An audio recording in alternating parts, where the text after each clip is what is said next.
جیسا کہ آپ کو معلوم ہے کہ اس وقت اڈیالہ جیل میں ایک عمران خان، ان کی زوجہ دونوں موجود ہیں۔ رمضان سے عدالتیں ختم ہیں، اس کے بعد ابھی جو بھی پیش رفت ہو رہی ہے وہ سست روی کی وجہ سے عمران خان، جو کہ اس وقت سب سے بڑی پارٹی کے وہ واحد لیڈر ہیں جو امت مسلمہ کی بات کرتے ہیں، پاکستانیت کی بات کرتے ہیں، یونائٹڈ کی بات کرتے ہیں، یونٹی فیتھ اینڈ ڈسپلن کی بات کرتے ہیں۔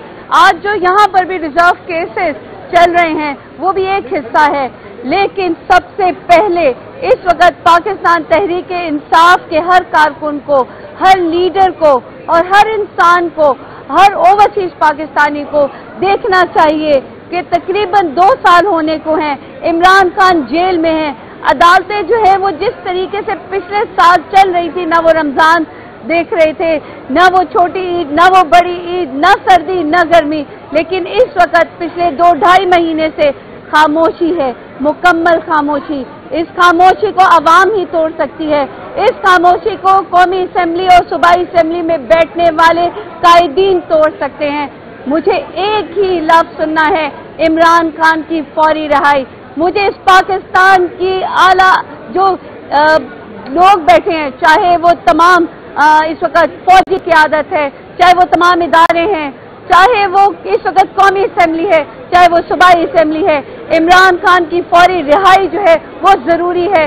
ہمارا وہ ایک ہی مطالبہ ہے کہ عمران خان کی فوری رہائی۔ آئینی بینچ نے جو حکومت کی طرف سے اور مسلم لیگ نون پیپلز پارٹی کی جانب سے ریویو کی درخواستیں دائر کی گئی ہیں مخصوص نشستوں کے معاملے میں، اس کی کارروائی آج شروع ہوئی۔ ایک طرح سے باضابطہ طور پہ آج پہلا دن تھا کارروائی کا، اور ہمارے سنی اتحاد کونسل کے وکیل جناب فیصل صدیقی صاحب نے بینچ کی تشکیل پر اعتراضات اٹھائے۔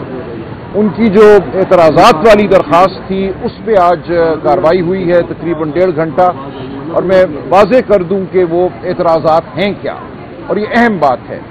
دیکھیں، ہماری عدالتیں کسی قاعدے اور قانون کے تحت چلتی ہیں۔ یہ عدالتیں کوئی جرگہ نہیں ہیں، کسی درخت کے نیچے بیٹھے ہوئے بزرگ نہیں ہیں جنہوں نے کوئی فیصلہ کرنا ہے اپنی کسی سوچ کے مطابق۔ ان عدالتوں نے قانون کے مطابق چلنا ہے، قاعدے کے مطابق چلنا ہے، اصولوں کے مطابق چلنا ہے۔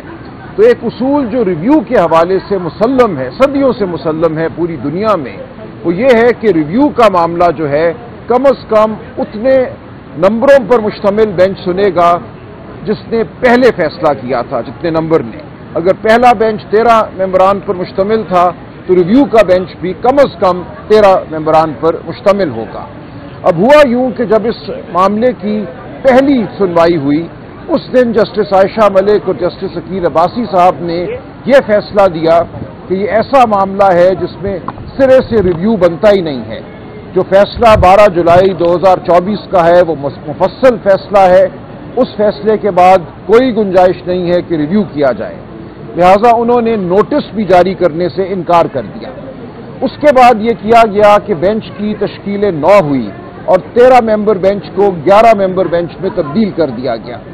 تو فیصل صدیقی صاحب سنی اتحاد کونسل کی جانب سے یہ اعتراض تھا کہ ریویو پٹیشن کم از کم 13 ججوں نے سننی ہے۔ یہ نہیں ہو سکتا کہ آپ 11 ممبروں پر مشتمل بینچ کے ذریعے ایک 13 ممبر بینچ کے فیصلے کو ریویو کروائیں، اس کو رد کروائیں یا اس کی توثیق کروائیں۔ کم از کم 13 جج صاحبان پر مشتمل ریویو بینچ ضروری ہے۔ یہ آئین کا تقاضا ہے، آئینی کنونشنز کا تقاضا ہے، صدیوں سے جو اصول تمام دنیا میں مانے گئے ہیں، جو ہماری سپریم کورٹ نے ماضی میں مانے ہیں، ان کا تقاضا ہے کہ 13 ممبران پر مشتمل ریویو بینچ ہو۔ اب یہاں صورتحال اس وقت یہ ہے کہ سپریم کورٹ میں کانسٹیٹیوشنل بینچ کے 15 جج صاحبان ہیں۔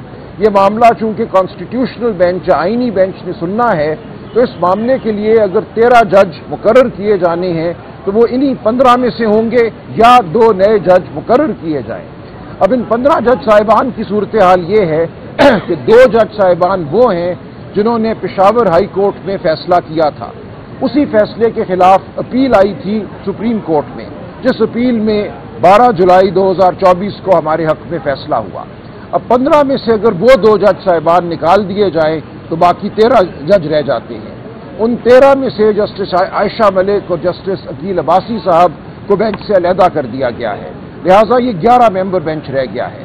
ہماری استدعا یہ ہے کہ اب آپ معاملہ واپس بھیجیے، جو کمیٹی ہے، جوڈیشل کمیشن جو ہے، وہ 2 مزید جج صاحبان کا تقرر کرے آئینی بینچ میں۔ ان کے تقرر کے بعد جب دوبارہ 13 جج صاحبان میسر ہوں گے تو وہ 13 جج صاحبان اس ریویو کو سن پائیں گے۔ تب تک یہ ریویو کی کارروائی آگے نہیں بڑھ سکتی۔ یہ انتہائی اہم نقطہ ہے۔ اس کا فیصلہ اس آئینی بینچ کو ابتدائی نقطے کے طور پہ کرنا ہے کہ کیا یہ 11 ممبر بینچ اس کارروائی کو جاری رکھ سکتا ہے یا جاری نہیں رکھ سکتا۔ ہماری استدعا ہے کہ آپ کو پہلے 2 نئے جج صاحبان آئینی بینچ میں مقرر کرنے پڑیں گے، اس کے بعد یہ آئینی بینچ جب 13 ممبر بینچ بن جائے گا تو تب کارروائی شروع ہوگی، تب سنوائی ہو سکے گی۔ تو اس معاملے کا فیصلہ ہونا ہے ابتدائی عذر کے طور پہ۔ اگر یہ معاملہ ہمارے حق میں ہوتا ہے، جس کی ہم توقع رکھتے ہیں آئین کی بنیاد پہ، آئینی جو ہماری جو روایات ہیں ان کی بنیاد پہ، تو پھر اس بینچ کو منتشر ہونا پڑے گا، انتظار کرنا پڑے گا کہ 2 نئے جج صاحبان آئینی بینچ میں مقرر ہوں۔ جب وہ مقرر ہو جائیں گے تو پھر اثر نو کارروائی شروع کی جائے گی۔ تو یہ آج کی کارروائی کا حاصل ہے جو آج بحث کی گئی۔